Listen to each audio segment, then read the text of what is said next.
Notre invité ce matin, c'est François-Xavier Bellamy. Merci d'être avec nous. Vous êtes député européen, vice-président des Républicains. À mes côtés ce matin, Amandine Atalaya, éditorialiste politique BFM, et Ludovic Vigone de la Tribune Dimanche, bonjour, notre partenaire. Alors, on a découvert effectivement le pape Léon XIV pour sa première prière dominicale. Vous avez entendu, on se demandait si ça allait être un pape politique. On a déjà la réponse. Il appelle à un cessez-le-feu à Gaza, à une paix en Ukraine. Il s'adresse directement aux grands de ce monde et il dit: plus jamais la guerre, plus jamais. Qu'est-ce que vous pensez de ces premières paroles qu'on a entendues cette semaine et encore ce matin de ce nouveau pape Léon XIV?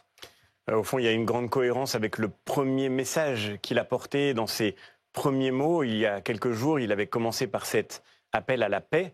Et je crois que c'est vraiment le message que le monde a besoin d'entendre aujourd'hui. Un intellectuel a publié récemment un livre qui s'appelle L'âge des prédateurs, Giuliano da Empoli. Et c'est vrai qu'on a le sentiment de vivre dans un monde où les prédateurs font leur retour, où la force pourrait primer sur le droit, où le souci de la justice et de la conscience disparaîtrait derrière le pouvoir de la violence. Et je crois qu'on a besoin, et ça fait du bien, je pense, à tous ceux qui regardent ce pape, qu'ils soient chrétiens ou non, ça fait du bien de voir qu'il y a une voie pour appeler à la paix, appeler à la justice et pour refuser l'expression de cette violence décomplexée qui semble caractériser le monde qui se dessine sous nos yeux. Qu'est-ce qui vous a marqué justement dans les premiers jours de ce pape? On dit c'est un pape américain, on dit c'est un pape anti-Trump. Est-ce que ce sera le cas? Vous savez, je crois qu'il y a toujours une grande tentation qui est de vouloir faire rentrer l'Église dans les catégories de la politique. L'Église, elle a son rôle à jouer. C'est une institution qui est extérieure à l'exercice politique et partisan. Et donc, il faut, à mon avis, se garder de vouloir mettre dans des cases les papes et leurs engagements. Entre la présidence Trump et ce choix d'un pape américain néanmoins? Je ne pense pas que l'intention du pape soit de rentrer dans le débat politique américain. Il dira ce qu'il a à dire avec la force de sa parole, parfois à contre-courant, c'est certain. Mais encore une fois, ce serait vraiment...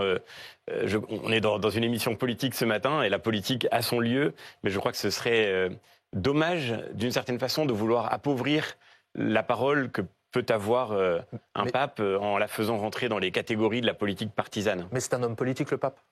Non, c'est quelqu'un qui a pour... je crois que Jean-Marie Guénois le disait très bien à votre antenne il y a un instant. Il a une mission fondamentale, d'abord vis-à-vis des catholiques, mais aussi vis-à-vis du monde, qui est de réveiller la voix de la conscience. Cette exigence de la conscience, c'est, moi je le dis comme professeur de philosophie, aussi un très grand héritage de la civilisation européenne, le sentiment que notre action, que nos engagements, que nos choix doivent être conduits par la préoccupation pour le bien, pour le juste, pour le sens de la dignité humaine. Et je ne doute pas qu'il va rappeler cette exigence-là. Il l'a fait ce matin sur la question de l'Ukraine, sur la question de Gaza, sur le sujet des otages. Je ne doute pas qu'il portera ce message-là. C'est un message qui doit éclairer, parfois réveiller les politiques, mais c'est un message qui ne rentre pas dans la controverse politique. Alors quand il parle de l'Ukraine, quand il parle de Gaza, qu'il dit plus jamais la guerre, est-ce que ça veut dire la paix à tout prix? Ça veut dire que nous avons bien sûr le devoir de faire la paix. Il parle de l'Ukraine en espérant une paix juste et durable, donc pas n'importe quelle paix, une paix qui soit capable de durer, qui ne soit pas seulement une sorte d'intermittence entre deux agressions, et puis une paix qui soit juste et qui permette de garantir le droit des peuples à déterminer leur avenir. Je pense que c'est cela que les Ukrainiens espèrent, c'est cela que l'Europe doit défendre. Et le pape peut peser là-dessus? Et le pape, j'espère, peut peser là-dessus. On sait que le pape François avait déjà déployé beaucoup d'efforts de diplomatie. Même si sa position sur l'Ukraine était contestée, on a jugé qu'il n'avait pas suffisamment condamné l'invasion russe. La difficulté de la position dans laquelle se trouve un pape, c'est qu'il doit justement réussir à faire en sorte que les deux parties qui sont en conflit se parlent. C'est toujours, j'imagine, un exercice infiniment délicat. Mais aujourd'hui, en tous les cas, je crois qu'il n'y a aucune ambiguïté dans les propos du pape Léon XIV, qui l'a reconnu clairement, même quand il était encore simple évêque, et qui le dit aujourd'hui. Ce qui compte, et je crois que c'est cela qui est en jeu, au fond, c'est pas seulement la question de la Russie, c'est demain la tentation de la Chine à l'égard de Taïwan, c'est finalement les tentations qui ressurgissent dans le monde dont nous héritons. Après la Seconde Guerre mondiale, nos aînés ont construit un monde dont le principe était qu'il devait être régi par des règles. Et la première de ces règles, c'est qu'on ne déplace pas des frontières avec la violence. Et je crois que le principal défi que nous avons à relever aujourd'hui, y compris en Europe, c'est de garantir que la violence ne puisse pas faire le droit. Et ça suppose qu'on soit capable de s'en donner les moyens, nous, en France, en Europe, de se donner les moyens de protéger nos principes et de les protéger d'une manière très déterminée. Alors justement, le président ukrainien Volodymyr Zelensky a rassemblé autour de lui hier à Kiev les principaux leaders européens. Il y avait bien sûr le président Emmanuel Macron, le Premier ministre britannique, le nouveau chancelier allemand Friedrich Merz. Ils ont posé un ultimatum à Vladimir Poutine. Ils disent un cessez-le-feu de 30 jours dès demain ou alors il y aura de nouvelles sanctions. Vladimir Poutine a répondu lui avec une contre-offre pour dire qu'il était d'accord pour des discussions directes entre l'Ukraine et la Russie, mais pas question d'un cessez-le-feu. Épilogue ce matin avec justement le président Zelensky et le président Macron qui disent non, il n'y aura pas de discussion sans cessez-le-feu. Est-ce que les Européens n'en demandent pas trop? C'est une évidence, Guillaume Darey, c'est une évidence. On ne peut pas discuter, et notamment on ne peut pas avoir une discussion directe avec quelqu'un qui est en train de vous bombarder, et qui bombarde des populations civiles, qui bombarde des villes, des quartiers d'habitation. On ne peut pas avoir une discussion de paix avec quelqu'un qui continue de faire la guerre. Parce que, vous savez, j'avais entendu, y compris autour de la nouvelle administration américaine, des voix qui disaient finalement, est-ce que les Ukrainiens veulent vraiment la paix? Est-ce que ça n'est pas eux qui sont les va-t-en-guerre? Aujourd'hui, on le voit très bien. C'est Vladimir Poutine qui a voulu cette guerre et c'est lui qui veut qu'elle se poursuive. Les Ukrainiens sont prêts à se cesser le feu. Ils l'appellent, ils le demandent et on comprend bien pourquoi. Le jour de Pâques, encore une fois, il y a eu des victimes civiles causées par des bombardements russes. Il y a quelque chose d'intolérable dans l'idée qu'on puisse ouvrir une discussion de paix sérieuse et solide dans un tel contexte. Amandine. Et si on parvient à un accord de paix, un cessez-le-feu qui se prolongerait, est-ce qu'il faut envoyer des troupes européennes pour sécuriser, des forces européennes pour sécuriser cet accord de cessez-le-feu? Emmanuel Macron dit que c'est la clé dans le Parisien et il précise qu'il faut le faire comme une réassurance dans les airs ou sur des points stratégiques éloignés de la ligne de front. L'Europe doit prendre sa part dans cette garantie parce que c'est la sécurité de notre continent qui est en jeu. Il ne s'agit pas d'envoyer, que tout le monde soit bien clair là-dessus, il ne s'agit en aucun cas d'envoyer des soldats combattre la Russie sur un front ouvert, mais de garantir la sécurité retrouvée en Ukraine après un accord de paix en déployant des forces militaires. Maintenant, la vraie question qui se pose pour nous, en réalité, c'est, vous le disiez à l'instant, est-ce que les Européens ne vont pas trop loin? Est-ce que les Européens ont les moyens de ce travail de dissuasion? Et notre devoir aujourd'hui, c'est de reconstruire notre capacité militaire parce que depuis trop longtemps, les pays européens avaient accepté de vivre dans une forme de dépendance à l'égard de leur allié américain. Ça réveille Vladimir Poutine en tout cas, ça le fait réagir. Mais ce qui compte, c'est que ça nous réveille surtout. Ce qui compte, c'est que les Européens aujourd'hui se réveillent et comprennent qu'ils ne peuvent plus rester dans cette dépendance. Oui, si les Américains disent nous on ne participe pas à sécuriser un cessez-le-feu, est-ce qu'on peut le faire seuls, nous les Européens?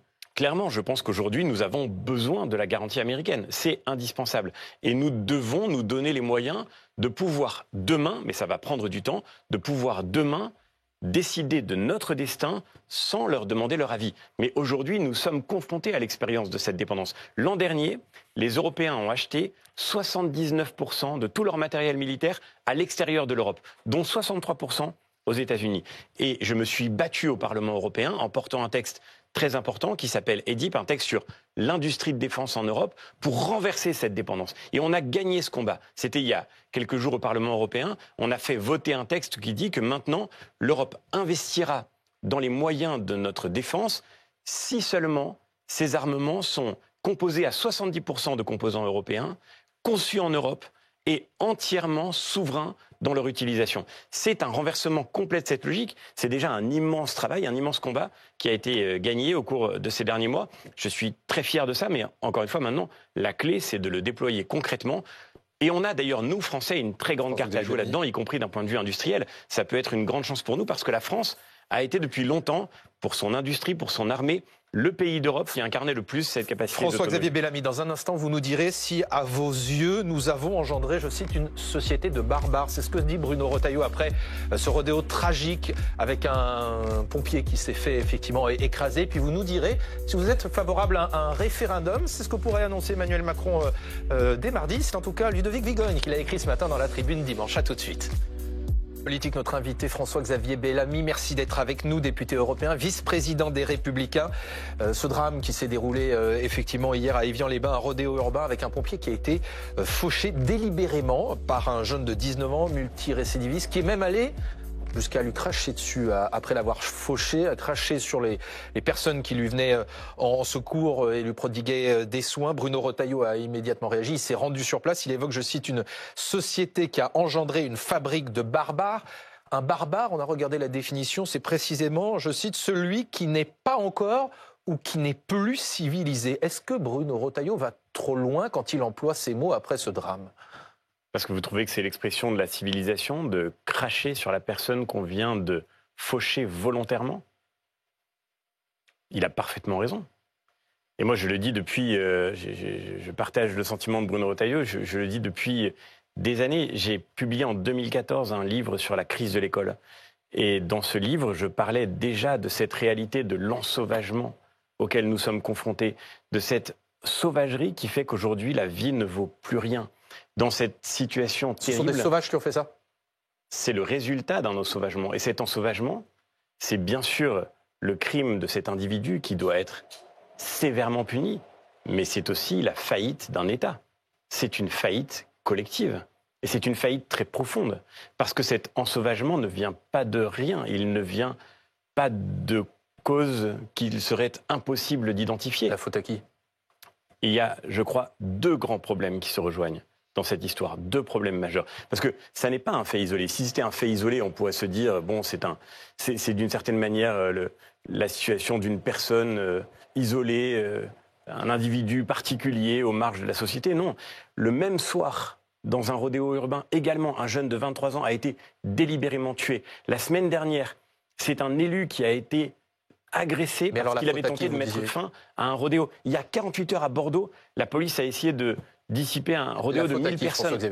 La faute au fait que pendant des années, d'abord, nous avons assisté à l'impunité progressive de ceux qui se rendent coupables de crimes ou de délits, et notamment chez les plus jeunes. La droite a été au pouvoir pendant une bonne partie de ces dernières années. Mais c'est une faillite collective. Je n'ai aucun problème pour assumer que c'est d'une certaine manière très loin qu'il faut trouver les causes de ce qui se produit aujourd'hui. Ça n'enlève rien au fait que, malheureusement, l'impuissance de notre chaîne pénale a été très considérablement aggravée depuis la présidence de François Hollande jusqu'à aujourd'hui. La vérité, c'est que qui a défait les peines planchées ? Oui, mais là, sur les rodéos, François-Xavier Bellamy, il y a une loi qui est déjà très sévère, qui a été votée en 2018. Donc, concrètement, on fait quoi de plus ? C'est pas seulement les rodéos. Oui, l'individu, l'individu, parce que c'est quand même important, l'individu qui a attaqué ce pompier volontairement, rappelons-le, et qui lui crache dessus alors qu'il est à terre, cet individu a été déjà condamné à plusieurs reprises. Il était en train d'être soumis à une procédure judiciaire et devait être présenté pour consommation et trafic de stupéfiants à des juges dans quelques jours seulement. Il s'était vu retirer son permis de conduire pour conduite sous stupéfiants. On voit très bien qu'en réalité, le fait d'avoir été plusieurs fois condamné sans que cela ne conduise réellement à une sanction effective, cette situation-là est la cause de cette accélération dans la délinquance. Justement, il faut faire l'exact inverse de ce qu'on fait aujourd'hui en France. Aujourd'hui, pour aller en prison, il faut avoir déjà récidivé plusieurs fois. Il faut des peines de prison, même courtes, mais très rapides, immédiatement après le premier délit grave, immédiatement. Et c'est comme ça qu'on sortira de cette spirale de la violence. Alors après ce drame, Laurent Wauquiez a demandé la présomption de légitime défense pour les forces de l'ordre, pour qu'elles n'aient plus peur de rétablir l'ordre et protéger les Français, quoi qu'il en coûte. Quoi qu'il en coûte, c'est pas une expression qui ouvre la porte à tous les dérapages, à tous les excès ? Non mais le coût, il est payé aujourd'hui par la société française tout entière, et le coût, il est exorbitant.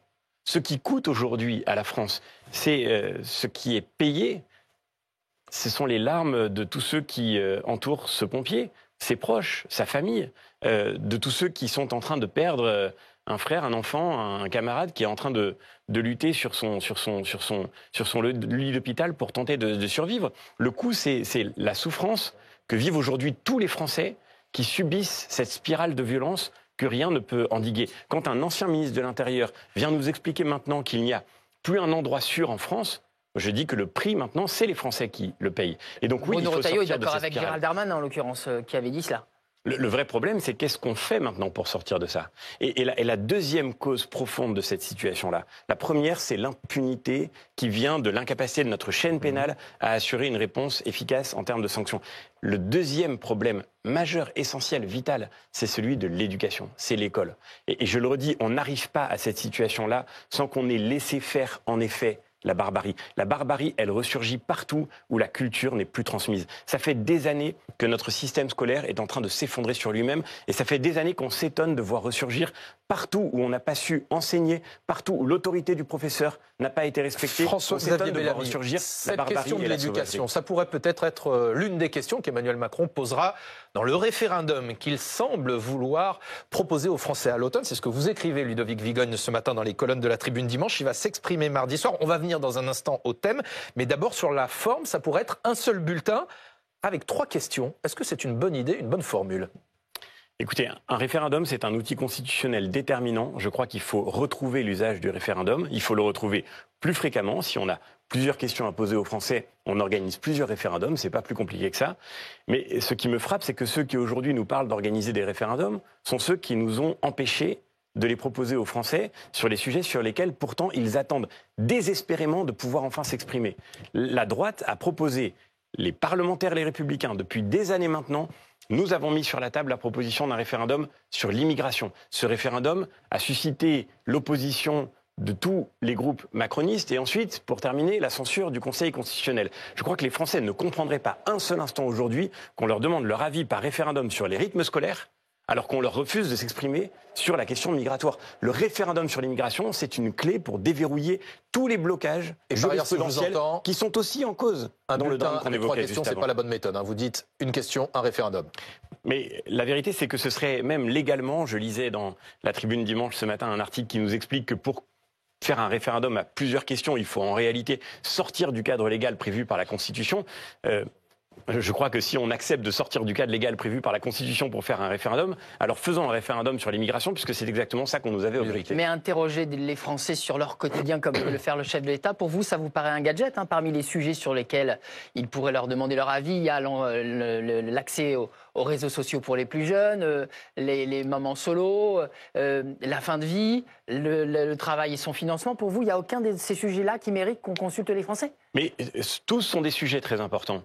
La question, par exemple, de l'accès des mineurs aux réseaux sociaux, pour moi, c'est un sujet majeur. Et au Parlement européen, je porte, et je l'ai dit cette semaine dans l'hémicycle à Strasbourg, un travail indispensable pour imposer aux réseaux sociaux, pour commencer, de vérifier l'âge de ceux qui créent un compte sur leur plateforme. Je pense à TikTok. Aujourd'hui, on est supposé ne pas pouvoir créer un compte TikTok en dessous de 13 ans. En réalité, on sait que déjà, à 7, 8 ans, une grande partie des jeunes ont déjà un compte sur TikTok. Donc sortons de cette hypocrisie, commençons par là. Et ensuite, je pense qu'il faudra aller plus loin et conditionner l'accès aux réseaux sociaux à une véritable minorité qui soit définie par la loi. Mais ça, c'est un sujet dont les parlements peuvent se saisir. François-Xavier Bellamy, la vérité, c'est pourquoi est-ce qu'on a besoin d'un référendum sur l'immigration ? Parce qu'on est devant tellement de blocages jurisprudentiels que demander aux Français de trancher ce débat, c'est rendre au peuple souverain le dernier mot sur cet enjeu. On n'a pas besoin d'un référendum pour que les parlementaires se saisissent de ce qui est de leur responsabilité. Sur la fin de vie, par exemple, François-Xavier Bellamy, on sait que ça divise profondément la société française, les politiques. Est-ce que le référendum, c'est une bonne méthode pour trancher ce sujet et ce débat ? Moi, je crois que le Parlement est un lieu naturel parce qu'il est l'expression de la volonté des Français. C'est un lieu naturel pour trancher des décisions comme celle-là. Encore une fois, le référendum... Vous avez peur d'un référendum sur la fin de vie ? Mais pas du tout. Quelle est la valeur ajoutée d'un référendum ?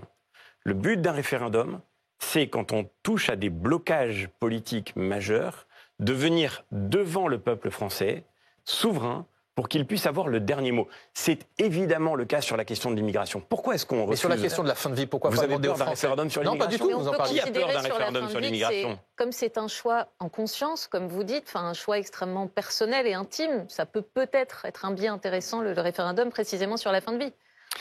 Je ne dis pas que la question n'est pas intéressante, qu'elle n'est pas importante, qu'elle n'engage pas la conscience de tous les Français. On peut imaginer un référendum, pourquoi pas. Mais le sujet qui me paraît le plus urgent à trancher par référendum, c'est le sujet qui est prisonnier d'un blocage politique manifeste.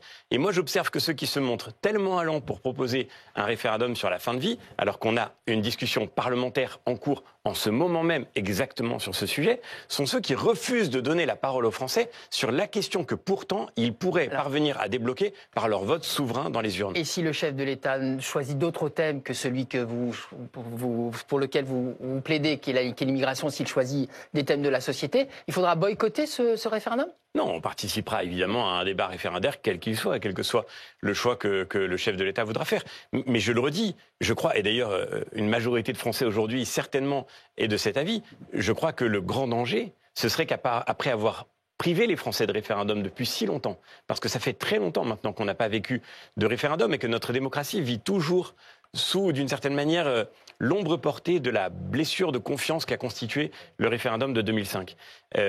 Après avoir oublié le référendum pendant si longtemps, on ne l'utilise plus que comme un gadget pour occuper l'opinion, au lieu d'en faire vraiment ce qu'il doit être, l'occasion de trancher des débats de fond. François-Xavier Bellamy, dans une semaine... Et sur la fin de vie, parlons-en, c'est un sujet majeur. Les adhérents des Républicains seront en train de voter pour leur nouveau président. Vous soutenez Bruno Retailleau. C'est donc un duel entre Bruno Retailleau et Laurent Wauquiez. Laurent Wauquiez qui juge ce matin dans les colonnes de nos confrères du Parisien que Bruno Retailleau est l'otage d'Emmanuel Macron et de François Bayrou. Avoir, dit-il, un président des Républicains qui est en même temps membre d'un gouvernement macroniste conduit évidemment à la dilution dans le macronisme et à la fin de la droite.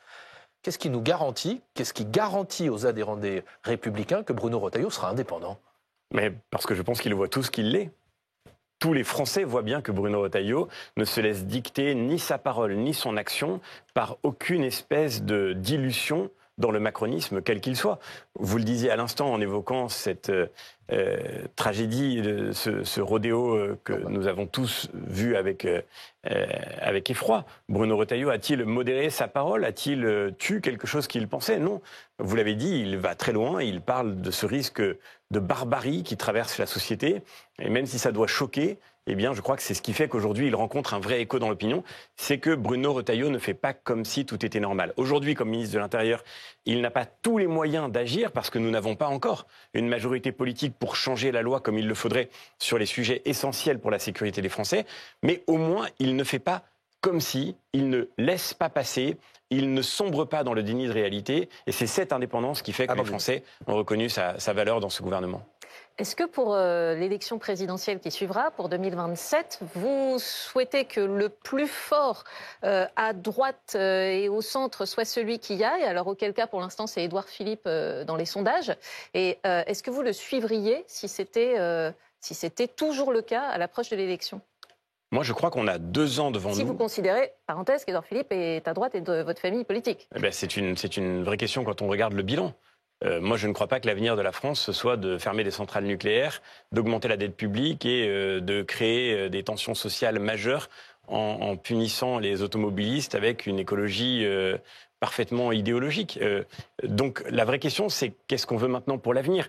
Je ne suis pas jamais tombé dans le macronisme, je n'y ai jamais cru parce que je n'ai jamais cru au en même temps. Et notre devoir aujourd'hui, c'est de sortir du en même temps qui a fait tant de mal à la France. C'est-à-dire que ceux qui ont travaillé à droite avec les macronistes sont bannis de la droite pour toujours? Non, la question c'est comment, si certains veulent rejoindre demain, soutenir le projet d'une droite qui assume de défendre de nouveau la clarté d'une ligne nécessaire au pays, je crois qu'il faudra que les électeurs qui soutiendront ce projet reviennent de partout, qu'ils reviennent de ceux qui ont peut-être voté pour Emmanuel Macron dans le passé, ceux qui ont peut-être voté pour Marine Le Pen ou pour Éric Zemmour. Il faudra que des électeurs de droite retrouvent la formation politique qui pourra les représenter pour rendre à la France la majorité dont elle a besoin pour sortir de la crise qu'elle traverse. Et ça suppose que pendant les 2 ans qui viennent, nous consacrions tout notre effort à reconstruire une famille politique qui soit claire dans ses convictions, qui soit déterminée dans l'action. Et je crois que c'est ce que nous ferons autour de Bruno Retailleau en attendant le rendez-vous décisif de 2027. Ce matin, dans les colonnes du Parisien, Laurent Wauquiez appelle à un grand rassemblement de la droite, de Gérald Darmanin à Sarah Knafo. Ça vous irait? Duquel des deux vous vous sentez le plus proche? De Gérald Darmanin ou de Sarah Knafo? Et je viens de vous le dire exactement dans ces termes-là, je peux le répéter. Je crois qu'il faudra que les électeurs reviennent vers la formation politique qui sera de nouveau capable de les représenter. Les électeurs de droite, vous savez, il faut le reconnaître avec lucidité, avec humilité. Pendant les dernières années, ils ont pu avoir le sentiment que la formation politique qui avait pour mission de les défendre ne leur ressemblait plus, ne les représentait plus. À nous de faire le travail nécessaire, à nous de nous retrousser les manches pour qu'ils aient de nouveau confiance et que nous puissions les réunir et les rassembler. Si vous êtes d'accord avec ce que dit Laurent Wauquiez, finalement, quelle est la différence entre Laurent Wauquiez et Bruno Retailleau? c'est une chance d'avoir une diversité de talents. Et au fond, je crois que c'est une chance aussi de constater dans cette élection... Alors pourquoi plutôt Bruno Retailleau que Laurent Wauquiez? C'est une chance de constater dans cette élection qu'il n'y a pas de droite irréconciliable. Oui, c'est vrai, il n'y a pas de fracture insurmontable. Pourquoi il n'y a pas plutôt de ligne Bruno Retailleau que qui soit Laurent totalement Wauquiez? incohérente. Mais vous savez, je crois... si on regarde maintenant cette campagne qui est en train de se terminer avec un regard rétrospectif, il y a 3 mois, tout le monde nous disait ça va être la guerre des chefs, vous vous en souvenez certainement, il va y avoir du sang sur les murs, la droite va se déchirer comme elle en est la spécialiste. La campagne de Laurent Wauquiez n'a pas été tendre. Enfin, honnêtement, aujourd'hui, ce que je vois, c'est que chacun a pu faire valoir ses arguments d'une manière exigeante, mais paisible, et que demain, et c'est ça qui compte, le 18 mai, nous serons tous unis derrière celui qui nous dirige. François-Xavier Bellamy. Merci à vous.